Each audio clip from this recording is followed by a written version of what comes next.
Hello বন্ধুরা, আজকে আবার একটা ভিডিও নিয়ে এসেছি। দেখো, এর আগের দিন আমি শিখিয়েছিলাম লসাগু। আজকে তার পরের অংশ গসাগু। গসাগুর পুরো নাম দেখো, গরিষ্ঠ সাধারণ গুণনীয়ক। আমরা এই গসাগু করতে গেলে আমাদের তিনটি শব্দ ভালোভাবে বুঝতে হবে। যে সমস্ত ছেলেমেয়েরা এই তিনটি শব্দ ভালোভাবে জানবে তাদের কাছে গসাগুটা খুব পরিষ্কার হয়ে যাবে। ভালো করে দেখো, গরিষ্ঠ সাধারণ গুণনীয়ক। আমরা ডান দিক থেকে আসবো বাঁ দিকে। দেখো, এই গুণনীয়ক বলতে কি?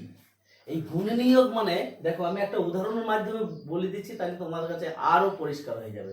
গুণনীয়ক ধরো, আমি বললাম 6-এর গুণনীয়ক। 6-এর গুণনীয়ক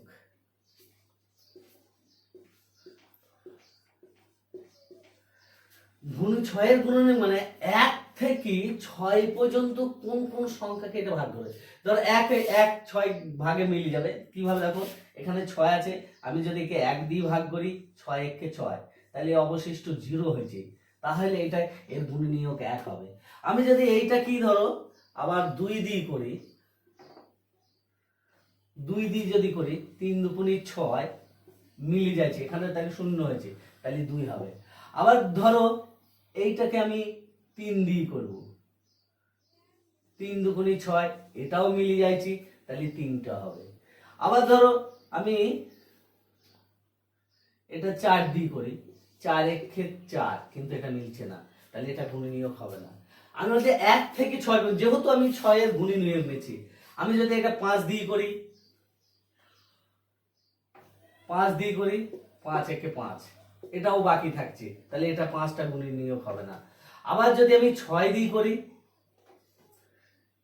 6 দিয়ে করলে 6 1 6, তাহলে অবশিষ্ট 0 হয়েছে, তাহলে হয়েছে 6। তাহলে এই 6-এর গুণনীয়ক 1 থেকে 6 পর্যন্ত। তাহলে আমরা আরেকটা জিনিস দেখলাম, এই যদি 6-এর গুণনীয়ক বার করছি, তখন একটা হবেই, আর লাস্টে যে সংখ্যাটা সেটা হবেই, আমরা এখানে দেখতে পারলাম। এবার ধরো আমরা গুণনীয়কটা বুঝলাম, কারণ গসাগু করতে গেলে এই গুণনীয়ক শব্দটা ভালো করে বুঝতে হবে।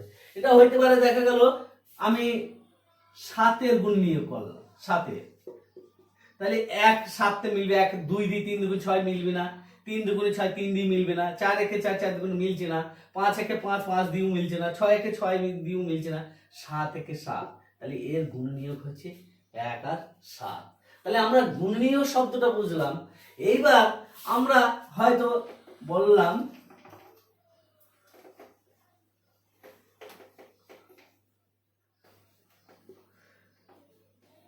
8, 12 এর গসাগু কত? আমি বলবো, এইবার এই 8 আর 12 গসাগু করতে গেলে গুণনীয়ক বার করতে হবে। 8-এরও গুণনীয়ক বার করতে হবে, 12-এরও গুণনীয়ক বার করতে হবে। কিভাবে বার করতে হবে? দেখো, 8-এর গুণনীয়ক,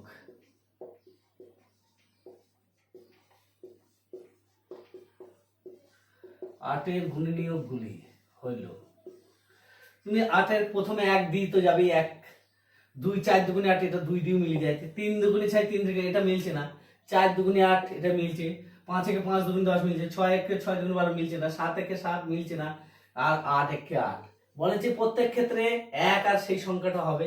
এবার 12-এর গুণনীয়ক, 12-এর গুণনীয়ক গুলো হলো, প্রথমে একটা তো হবেই, তাহলে 6 দুগুণে 12 2 দিয়ে মিলে যাচ্ছে, 3 4 12 মিলে যাচ্ছে, 4 দিয়ে 3 4 12 মিলে যাচ্ছে, 5 দিয়ে মিলছে না, 6 দিয়ে 6 দুগুণে 12 মিলে যাচ্ছে, 7 1 7 দুগুণে 14 মিলছে না, 8 1 8 দুগুণে 16 মিলছে না, 9 1 9 দুগুণে 18 মিলছে না, 10 1 10 দুগুণে 12 মিলছে না, 11 কে 11 মিলছে না, 12 কে 12।